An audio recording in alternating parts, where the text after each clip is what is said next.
નમસ્કાર મિત્રો, જય હિન્દ. હું છું ડીની ચૌધરી અને ફરી એકવાર આપ સર્વેનું સ્વાગત છે આપ સૌની સૈયારી યુટ્યુબ ચેનલ ડીઆર ગુજરાતી અને એમાં પણ ખાસ કરીને પીટીસી માટેની જે નવી ચેનલ બનાવેલી છે બંને ચેનલની અંદર આપ સર્વેનું સ્વાગત છે.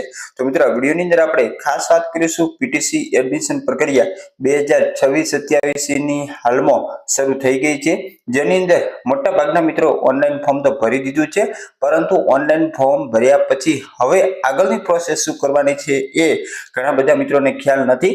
તો ઓનલાઈન ફોર્મ ભર્યા પછીની જે પ્રક્રિયા છે એનો ખાસ અગત્યનો વિડીયો છે. જો તમે ફોર્મ ભર્યું હોય અથવા તો ભરવાનું હોય તો ખાસ અંત સુધી જોજો, એટલે તમને સંપૂર્ણ વિગત મળી જાય.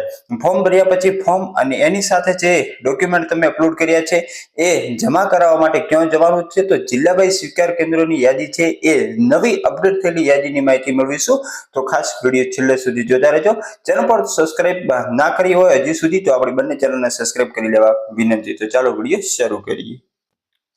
તો મિત્રો વાત કરવામાં આવે તો ડીએલએડ પ્રથમ વર્ષ 26-27 પ્રવેશ અરજી પત્રક સ્વીકાર કેન્દ્રોની યાદી 24/6/2026 ના રોજ નવી આવેલી યાદી છે અને આ યાદી તમને આપણા ટેલિગ્રામમાં પણ મળી જશે. તો ટેલિગ્રામની લિંક નીચે ડિસ્ક્રિપ્શન બોક્સમાં આપેલી છે, ત્યાંથી તમે એડ થઈ શકો છો. તો સૌથી પહેલા અહીંયા તમે જોઈ શકો છો સ્વીકાર કેન્દ્રનું નામ આપેલું છે, એની બાજુમાં જિલ્લો છે ને એની બાજુમાં સ્વીકાર કેન્દ્ર ખાતે જે નિયુક્ત કરેલા વર્ગ 2 કક્ષાના અધિકારીનું નામ અને હોદ્દો આપેલો છે.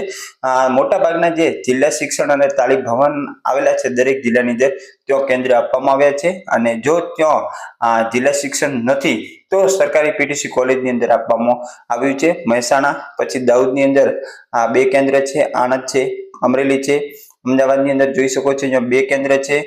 સરકારી કન્યા શાળાની અંદર રાખવામાં આવ્યું છે. બનાસકાંઠાની અંદર જોઈ શકો છો જે ડાયટ ગણેશપુરામાં છે, અરવલ્લી છે, એના પછી ભરૂચ, નર્મદા છે, વડોદરા, રાજકોટ, ખેડા, બોટાદ, કચ્છની અંદર પણ જે ડાયટમાં છે વલસાડ, જુનાગઢ, ડાંગ છે, એના પછી પાટણ છે, છોટાઉદેપુર, ગીર સોમનાથ, દેવભૂમિ દ્વારકા, એના પછી તાપી, સુરેન્દ્રનગર, ભાવનગર, ગોધરા, પંચમહાલ, જામનગર, મહીસાગર, નવસારી, સુરત છે, પોરબંદર, સાબરકાંઠા ઈડરમાં આવેલું મોરબી છે, ગાંધીનગર છે, અને છેલ્લું ભાવથરાદ જે નવું અપડેટ કરેલ છે, જૂની યાદીની અંદર નથી પરંતુ હવે બીઆરસી ભવન થરાદની અંદર ભાવથરાદના તમામ મિત્રો માટે અહીંયા કેન્દ્ર ફાળવવામાં આવ્યું છે. તો ફોર્મ ભર્યા પછી તમારી ફોર્મની પ્રિન્ટ કાઢવાની છે, બધા જ ડોક્યુમેન્ટ સાથે જોડી અને તમારે જ્યાં કેન્દ્ર તમારે નજીક પડતું હોય એવું નથી કે તમારા જિલ્લામાં જ જવું, પરંતુ જ્યાં નજીક પડતું હોય ત્યાં જઈ અને તમારે તમારા ડોક્યુમેન્ટ વેરિફિકેશન ફરજિયાત કરાવવાનું રહેશે.